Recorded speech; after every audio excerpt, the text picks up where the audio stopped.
So they'll need to get it back. So what'll happen is I'll like run over here and I'll be like, hey, I'm on steps and I need a blessing. Somebody who has blessing and is on dogs or is on void will have to go out of their way to turn around and at distance shoot this ball while I'm standing next to it shooting it so that I can get the blessing. Okay? That's gonna happen a lot during the fight. What would be better for long range? My Rose or my AR? Not Euros. I like pulse rifle. I like scout for that. Okay, so I should probably get a scout rifle then. Or pulse. Pulse is pretty good too. Pulse is like better because there's also going to be some ads somewhat near you, and so you want a nice little balance of being able to engage some acolytes that are pretty close, but you want to be able to shoot a distance. Guess that makes sense. Invite Gomez wants an invite to him. Is he on your friends list? If not, I'm typing his tag in now to find it. Party. I have sent him a party invite. Yes, he is on my friends list. Okay. For some reason the invite to game is not lit up, but I'll invite him to the party anyway.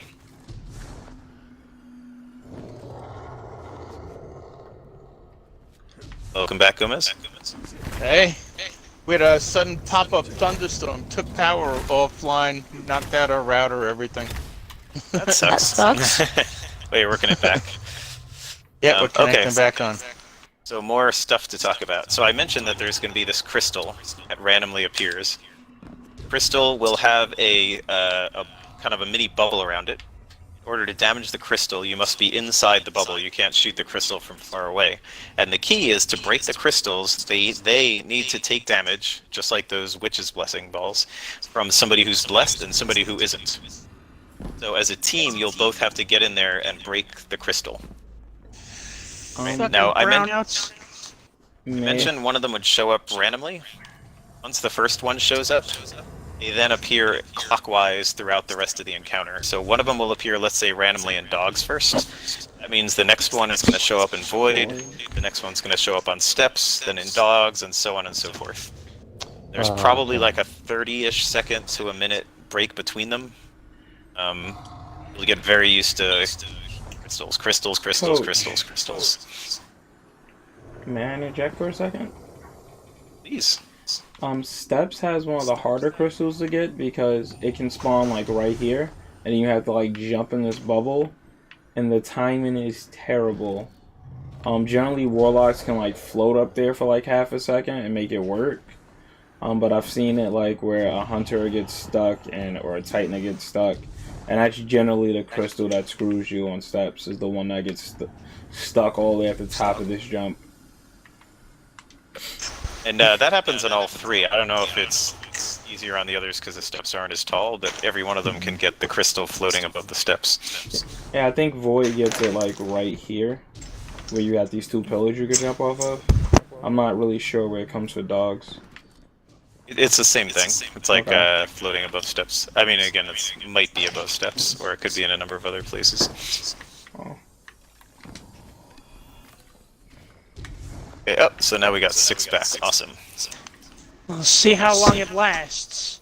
Yeah, Still I know, right? storming pretty bad out there. Okay. You got it. Alright, so I'm going to have to go through the blessing thing again, unfortunately, because I think Olio wasn't here for it last time.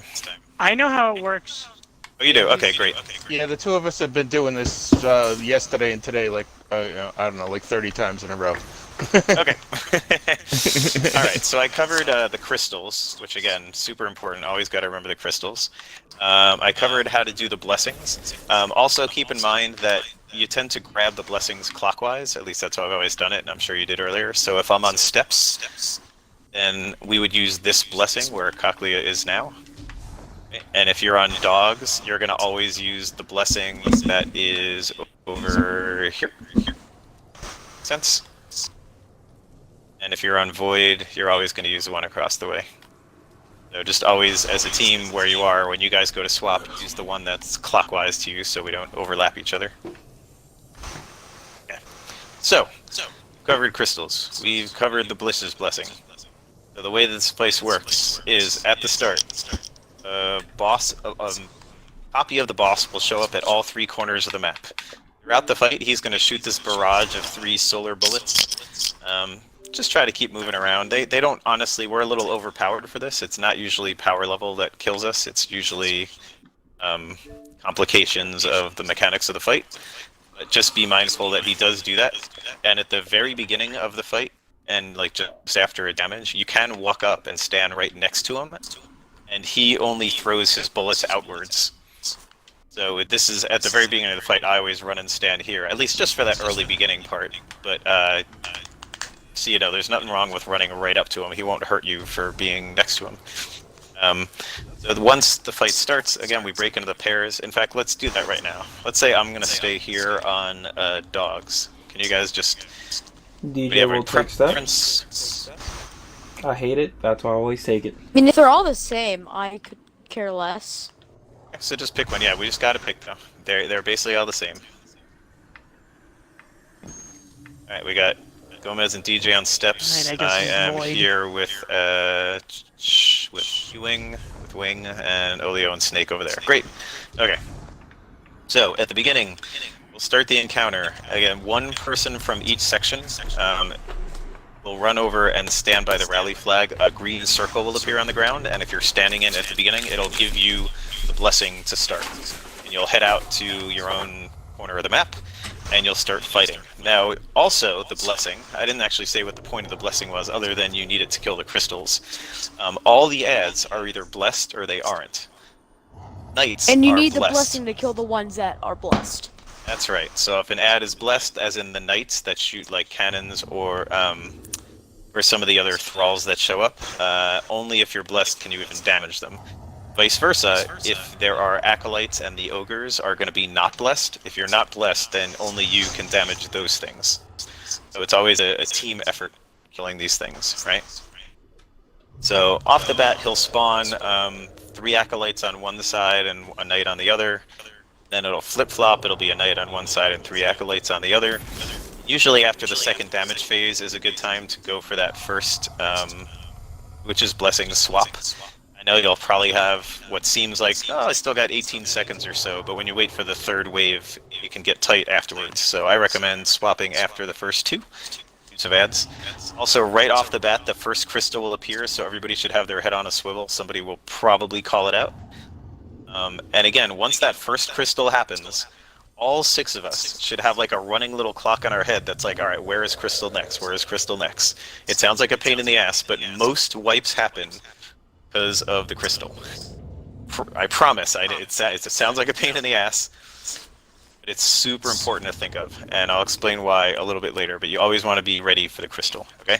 So, after a couple of the dorky waves appear, easy enough, knights, acolytes, etc., then one of 2 things will happen. Either an ogre will appear, essentially where I'm standing, at the back middle on your section. It's an ogre and you're not blessed, you better kill that ogre immediately, otherwise it gets out of hand. If you're blessed, then worry about the other stuff like the thralls. Okay.